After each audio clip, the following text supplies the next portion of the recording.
the Formula 1.5 season of 2020 would be absolutely monumentally crazy. Hello, my name is Alex Does F1 Stuff, and welcome back to another random F1 episode.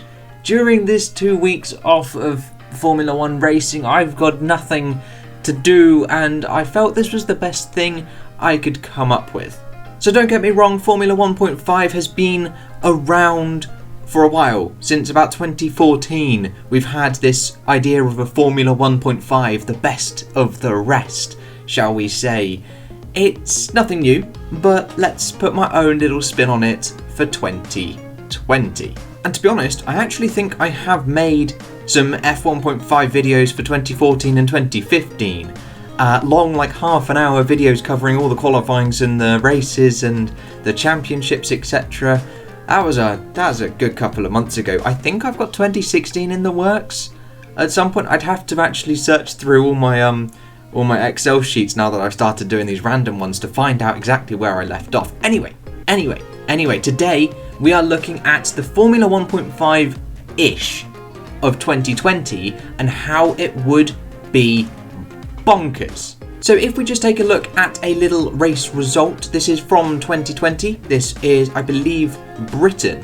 In the normal realm of a Formula 1.5, if you want to call Formula 1.5 normal, we would exclude the top three teams, which are of course Mercedes, Ferrari and Red Bull.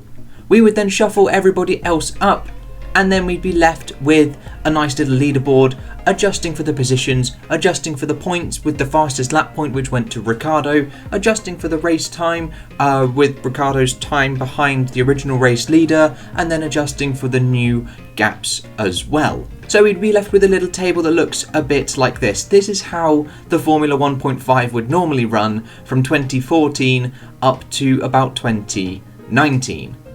Actually, arguably, you could say 2014 and 2015 you could exclude Williams rather than Red Bull, or vice versa, Ferrari or whatever else, as Williams were actually quite good in a few years ago.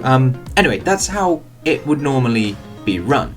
But if we just go back to the current 2020 British Grand Prix table, 2020 has worked out a little bit differently. We currently have the Mercedes in a league of their own, and then there's also Verstappen as well.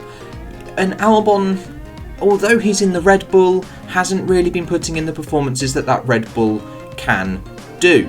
So let's exclude those top three: Hamilton, Verstappen and Bottas. Let's shuffle everybody else up to fill those gaps, and let's give us a new table, which looks a bit like this. Again, adjusting for the positions, adjusting for the fastest lap point which went to Albon in P6, adjusting for the new gaps, and you can see we had a close race finish. 1.1 seconds from Leclerc to Ricciardo in the Renault, Norris on the podium as well, and Ocon P4. And this is exactly what I have done to all of the rounds so far. If you don't like it, I can change it. I can exclude Albon, I can exclude somebody else, I can include somebody else. It doesn't take that much effort to change it around. But with that out of the way, we will jump on into round number 1 in Austria, which is won by Charles Leclerc, a dominant victory of sorts, I suppose, from the Ferrari man. A double McLaren podium with Racing Point in 4th, Gasly an incredible P5 for the AlphaTauri with Ocon on his return to Formula 1 in P6, Giovinazzi picking up points in 7th, Vettel all the way down in 8th place, Latifi on his debut picking up points in 9th, and Kvyat, having retired, picks up a point in 10th. And if we just look at what that would do to the Drivers' Championship, we have Leclerc leading the way as everyone fans out quite nicely, as they like to do after round 1. And as for the Constructors' Championship, it is McLaren and Ferrari dominating the way, some comfortable 17 points clear of the Racing Point team. But we move to round number 2 in Styria, and it is Alex Albon who comes away with his first victory in Formula 1, a comfortable 17 seconds clear from Norris's McLaren, as we have one of the closest ever podium finishes, just over a second. Covers 4 cars fighting for P2, P3, P4 and P5. 5. Then we've got Sainz in 6th, 1 lap down. Kvyat, another strong performance for AlphaTauri. Alfa Romeo again picking up some solid points. A double point score for Haas, with Gasly just outside of the points. And also, of course, that double DNF for Ferrari. But where does that leave us off with the Drivers' Championship? It is now Norris leading the way by a comfortable 10 points from Sergio Perez, now P2, with Leclerc, after failing to score any points, is now down in P3. But as for the Constructors' Championship, it is McLaren once again stepping away from everybody else. They have an enormous 22-point lead in the Constructors' Championship ahead of Racing Point. Ferrari still 3rd. Red Bull, just the one-man squad, scoring 25 points in 4th place, and Renault just behind them in 5th. But after round 2, every single team has scored some points, and that is something that hasn't happened for a good few number of years in Formula 1. And moving on to round number 3, it is a victory for Stroll, the first Canadian to win a race since Jacques Villeneuve a long time ago, and the first win for Racing Point as a team. Alex Albon is P2, with Vettel a surprising 3rd place for Ferrari, as Leclerc is all the way down in 8th place. Magnussen scores some decent points in 6th for Haas, as McLaren struggle in Hungary. As for the Drivers' Championship, it is now Albon who leads the way, from Perez on 39 points, with Norris and Stroll joint on 38. So we've had 3 different races, we have had 3 different independent championship leaders, and we have had 3 different championship changes. That is bonkers. That hasn't happened, I don't think, ever. But looking at what that's done to the Constructors' Championship, it is now Racing Point, for the first ever time, is leading the Constructors' Championship, 9 points clear from McLaren, who are 20 points clear from Ferrari, as they are in a battle with Red Bull, who are comfortably clear from Renault, as they form the top of the midfield of this 1.5 season. And round number 4, in Great Britain, it is Charles Leclerc coming away with another victory. From Daniel Ricciardo, Lando Norris, Esteban Ocon, Gasly, once again a solid performance in P5, Alex Albon P6, then Stroll, Vettel, Russell finally picking up some points, his first of his career in 9th place, and Sainz just P10. As for the Drivers' Championship, it is once again Leclerc who picks up the lead, a 4th championship lead change, as there are just 2 points covering the top 3. There is then a little bit of a gap to Stroll, as Perez has missed the race due to COVID. And as we take a look to the Constructors' Championship, it is McLaren who retake the lead, 1 point clear from Racing Point, who are just 6 points clear from Ferrari, as there is now a bit of a gap to Renault, who overtake Red Bull for P4. AlphaTauri find themselves comfortably above Haas, Alfa Romeo and Williams, who have picked up 4 points, their first points in over a year. And heading to round number 5, it is the 70th anniversary Grand Prix, and Racing Point have been fined heavily with a 15-point deduction as well from their championship.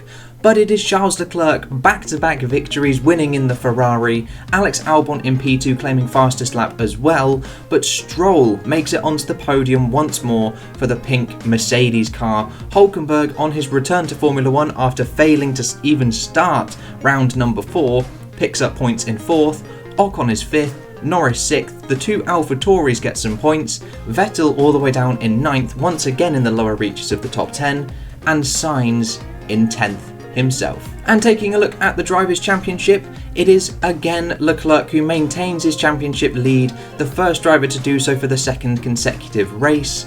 8 points to Alex Albon now in 2nd, with Norris 3rd, Stroll 4th, Perez 5th, Ricciardo 6th, then Sainz, Ocon, Vettel, Gasly, Kvyat. Hülkenberg jumps up the order in front of Magnussen, Giovinazzi, Raikkonen, Latifi, Russell and Grosjean. And at round 5, every single driver has scored a point. Again, something that hasn't happened in modern day Formula 1 for a good few years. But taking a look towards the Constructors' Championship, it is Ferrari who take the lead for the first time this year, and the first team to break the 100-point mark, as the 15-point deduction for Racing Point hits hard. They are P2 on 95, with McLaren just 2 behind on 93. Red Bull re-overtake Renault for 4th place, with AlphaTauri above Haas, Alfa Romeo and Williams. And finally, round number 6 in Spain, the controversial race in which Racing Point are still allowed to run. It is a 1-2 with Sainz P3, Vettel P4 after Leclerc failed to finish, then Albon P5, then Gasly, Norris, Ricciardo, Kvyat and Ocon. Important to note, everybody was lapped in the real race, so I don't know what Stroll's race time would have been, and hence I can't work out any gaps. But looking at what this has done to the Drivers' Championship, Stroll is now leading on 84 points, with Albon P2 overtaking Leclerc, who drops to 3rd. Then it is Norris in P4 with Perez and Sainz close behind, Ricciardo, then Vettel, Gasly, Ocon, Kvyat, Hülkenberg still in front of Magnussen, the 2 Alfa Romeos, the 2 Williams, and lastly Grosjean. And one last look at the Constructors Championship. It is now Racing Point who retake the lead for the second time, 138 points, again 22 points clear, the joint largest gap we have seen in the Constructors Championship, above Ferrari, 2 points ahead of McLaren, with Red Bull on 81 ahead of Renault, AlphaTauri, Haas, Alfa Romeo and Williams. It's clear from looking at these graphs that if Mercedes hadn't turned up to this championship and nor had Verstappen, we would have had a pretty bonkers first 6 races.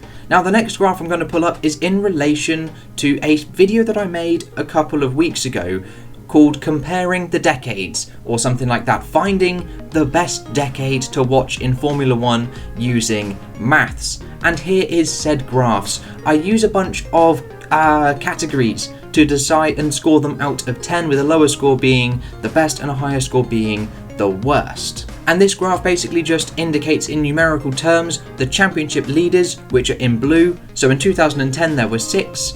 Then the championship changes, which is in orange. So 2010 there were 9. And then the race winners, which is in the grey, which for 2010 there were 5. And basically I use this to then give each season a score, which I can then give each decade a score, which is the premise of the Comparing the Decades video. And if I just add on 2020 to this list, you see that it rates higher than the past few years. And bearing in mind we're just 6 rounds in to this Formula 1.5 season of 2020. And just to give this a bit more visualization, here are the scores that they would have effectively given. If you want to see a breakdown of exactly how each segment is scored, I will leave a little card in the corner to my Comparing the Decades video, in which I break down how each category is scored. But 2020 sits in 5th place. We've only had 6 rounds. And to be honest, it's not too far off being in the top 3. We only need a couple more championship lead changes or a few more race winners, which, considering there are on average expected to be another 13 to 14 races, could easily happen. And you know, it may just end up beating 2010. But obviously that is a load of speculation, as it's a Formula 1.5 season and I'm comparing it to legitimate Formula 1 seasons. So perhaps what I need to do is compare these categories to other Formula 1.5 seasons from 2014 onwards and see how 2020 really compares. But anyway, that is all I've got for you today, guys. I hope you have enjoyed that sort of quick 1.5 look at the current 2020 season. If you've got any video suggestions of your own that you'd like me to look at, please leave them in the comments down below and I will make sure to respond to that. But that is all I've got for you today, guys, and I will catch you in the next video with whatever and whenever I decide to make it. I'll see you guys then.